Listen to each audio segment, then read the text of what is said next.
안녕하십니까, 비너스입니다. 앞니 때문에 미쳐버릴 것 같은 환자들, 상담만 하면 눈물 쏟는 환자들. 내가 앞니 치료를 하면 이 사람의 눈물도 마르게 해줄 수 있을까요? 간혹 진짜 거지같이 된 앞니를 보면 환자가 우울해질 만도 하다. 내가 저 거지 같은 앞니를 치료하면 환자의 우울함도 없어지고 밝게 살게 될 거야 라는 생각도 했었습니다. 그러나 꼭 그런 게 아니었습니다. 이런 분도 있습니다. 치료가 다 끝났어요. 이제 안 와도 되는데 일주일에 3번을 오는 분도 있었습니다. 문제가 생긴 것 같아서죠. 아무 문제 없다고 하면 안심하고 집에 갑니다. 그런데 며칠 후 또 다시 옵니다. 마치 가스레인지 불 껐나 확인하러 집에 5번 다시 가는 사람 같죠. 일단 제 얼굴 보고 아무 말이라도 들어야 마음이 편해지는 겁니다. 이 환자는 치료의 결과가 잘 나왔는데도 이 행복이 깨질까봐 또 불안한 거죠. 이런 분들은 치료가 끝나도 한 몇 달 동안 줄기차게 문제가 없는지 확인하러 옵니다.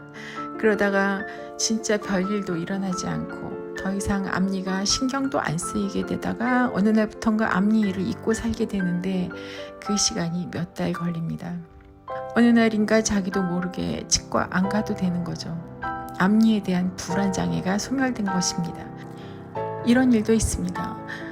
이분은 남편에게 홀대받아서 우울했고요. 어느 날 남편이 그 흉한 앞니 좀 어떻게 해봐 라고 말을 했답니다.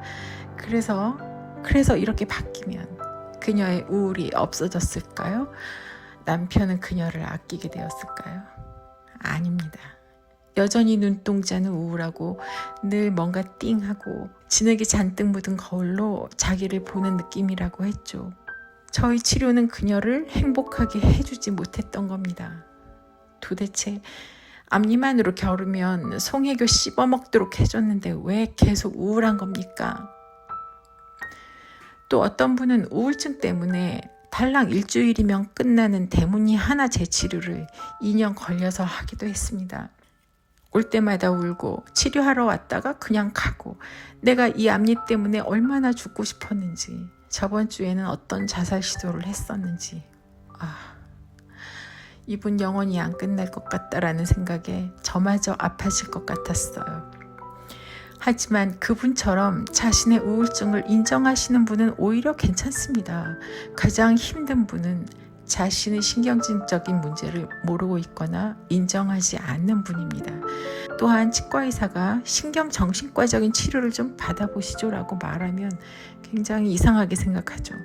치과의사도 신경증적인 문제와의 연관성을 모른다면 그 환자의 이상행동, 울음, 갑작스러운 언어폭력을 동반한 환불요구, 불안 행동 등이 그저 진상이기 때문이라고 생각할 수도 있을 겁니다. 그러는 과정에서 환자의 조기 진단 시기를 놓칠 수도 있는 것이죠. 치과적인 문제를 해결하면 자기가 겪고 있는 신경증적인 문제들도 해결될 것이라고 생각하는데 그렇지 않을 수도 있습니다. 물론 그 환자의 우울증이나 강박증이 그 치과 치료를 하면서 시작되었을 수는 있지만 그 치과 치료 이전에 이미 신경증적인 소인이 있었는데 마침 그 치과 치료가 트리거가 되었을 수도 있는 거죠. 그렇다면 완벽에 가깝도록 치료를 해놨어도 환자가 행복감을 못 느낀다거나 정상적인 범주를 넘어서는 형태로의 수정을 요구하기도 합니다. 왜냐하면 정말로 신경증적인 문제를 겪고 있는 환자들은 왜곡되고 시야가 매우 좁아진 거울로 세상을 보기 때문이죠. 우리 치과의 초진 설문에는 신경정신과적 약을 복용한 적이 있는지 물어보는 항목이 있습니다. 또한 간혹 환자에게 신경정신과적인 도움을 좀 받아보시라고 권하기도 합니다. 왜냐하면 분리해서 생각할 필요가 있기 때문입니다. 많은 환자들은 그 치과 치료가 우울증의 원인이라고 생각하지만 원인은 더 멀리, 더 넓게 있을 수도 있다는 인정이 필요하기도 합니다. 원래 신경증이 있던 사람과 앞니 때문에 우울해진 사람은 치료 과정을 견디는 힘도 다르고 결과에 대한 반응도 다를 수 있습니다.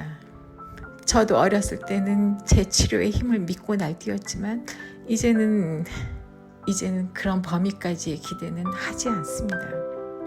치과 기원의 우울과 기질적인 우울, 이 두 가지 우울증은 분리되어야 합니다.